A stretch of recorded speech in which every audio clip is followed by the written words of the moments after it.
আমরা কেবল আশা করি, স্বপ্ন দেখি, কিন্তু সেটা পূরণ করতে যে পরিশ্রম লাগে সেটা করি না। পরিশ্রম না করলে সবই বৃথা।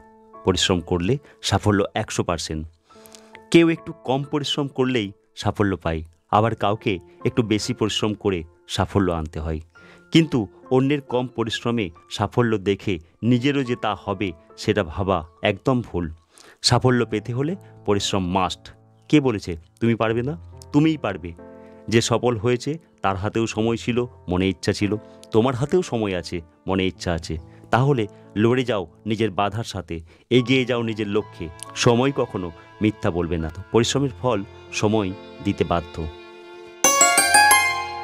তুমি যত বেশি পরিশ্রম করবে নিজের লক্ষ্য পূরণ করতে, যত বেশি বুদ্ধি ও বল প্রয়োগ করে নিজের সাফল্য আনার চেষ্টা করবে নিজের জীবন উজ্জ্বল করতে, তার থেকেও বেশি জীবন উজ্জ্বল করতে পারবে তুমি যাদের সব থেকে বেশি ভালোবাসো। তোমার মা, যিনি তোমার পিছন পিছন ঘুরে বেড়াতেন, তোমার সাথে খেলা করতেন। তুমি ব্যথা পেলে তিনি বেশি কষ্ট পেতেন। তোমার খিদে পেলে নিজের খাওয়া বন্ধ করে তোমায় খাওয়াতেন। কিংবা তিনি খেতে খেতে তোমার টয়লেট করার কারণে খাবার ফেলে তোমার জামা প্যান্ট বদলে দিতেন। তার মুখে একটা স্বস্তির হাসি ফোটাতে পারবে, তার জন্য একটা বড় বাড়ি কিনতে পারবে।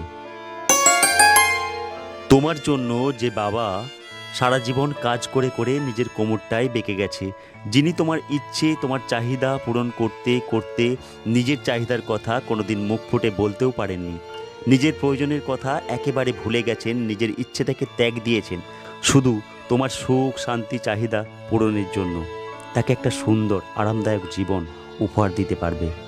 তার সুপ্ত ইচ্ছা বা চাহিদার কথা জেনে সেটা পূরণ করতে পারবে। যে দিদি কিংবা যে দাদা সর্বক্ষণ ভালো খাবারটা কিংবা বেশি খাবারটা তোমার জন্য রেখে কম খাবার কিংবা খারাপ খাবারটা খেয়েছে। যে দিদি বা দাদা পুজোর সময় তোমার খুশির জন্য অভাবের সংসারে তোমার মুখে হাসি ফোটাতে কেবল তোমার জন্য জামা আনতে বলেছে বাবাকে। কিংবা যে দিদিকে তোমার ভবিষ্যতের কথা চিন্তা করে যেমন তেমন করে একটা গরিব ঘর দেখে কম যৌতুকে বিয়ে দিয়ে দিয়েছেন বাবা, এবং দিদিও তোমার ভবিষ্যতের কথা চিন্তা করে সেটাই হাসি মুখে মেনে নিয়েছে। তার জন্য, তার পরিবারের জন্য ছোট ছোট উপকার, ছোট বড় চাহিদা পূরণ করতে পারবে। কিংবা একটা দামি হোটেলে খাওয়াতে পারবে, ভালো শপিং মলে নিয়ে গিয়ে মার্কেটিং করে দিতে পারবে। সময় এসে গেছে, ঘুরে দাঁড়াও, হাসিল করো, লড়াই করো। সাফল্য তোমায় আনতেই হবে। 100% পরিশ্রম দাও তোমার সফলতার পিছনে। লক্ষ্যকে কেবল সামনে রেখে সব কিছু বাদ দিয়ে হাসিল করো তোমার অ্যাম্বিশন। পুরোটা অ্যাটাক করো, টোটাল অ্যাটাক করো। এক ঝটকায় মনের সব নেগেটিভিটিকে দূর করে দাও। সফল হতেই হবে, সফল হবেই। সফলতা আমারই জন্য, এটা ভেবে নিয়ে ঝাঁপিয়ে পড়ো লড়াইয়ের ময়দানে। তোমার জন্যই জয় অপেক্ষা করে আছে, কেউ আটকাতে পারবে না। চ্যালেঞ্জ। দেখি স্বপ্ন সুখনিদ্রা মগ্নে গভীর রাতে, ভোরের আলো ফোটার সাথে হয় না দেখা তাদের সাথে। সেই স্বপ্ন স্বপ্ন নয় যেটা ঘুমের মাঝে আসে, সত্যিকারের স্বপ্ন দেখো যেটা করতে পূরণ জাগিয়ে তোমায় রাখে।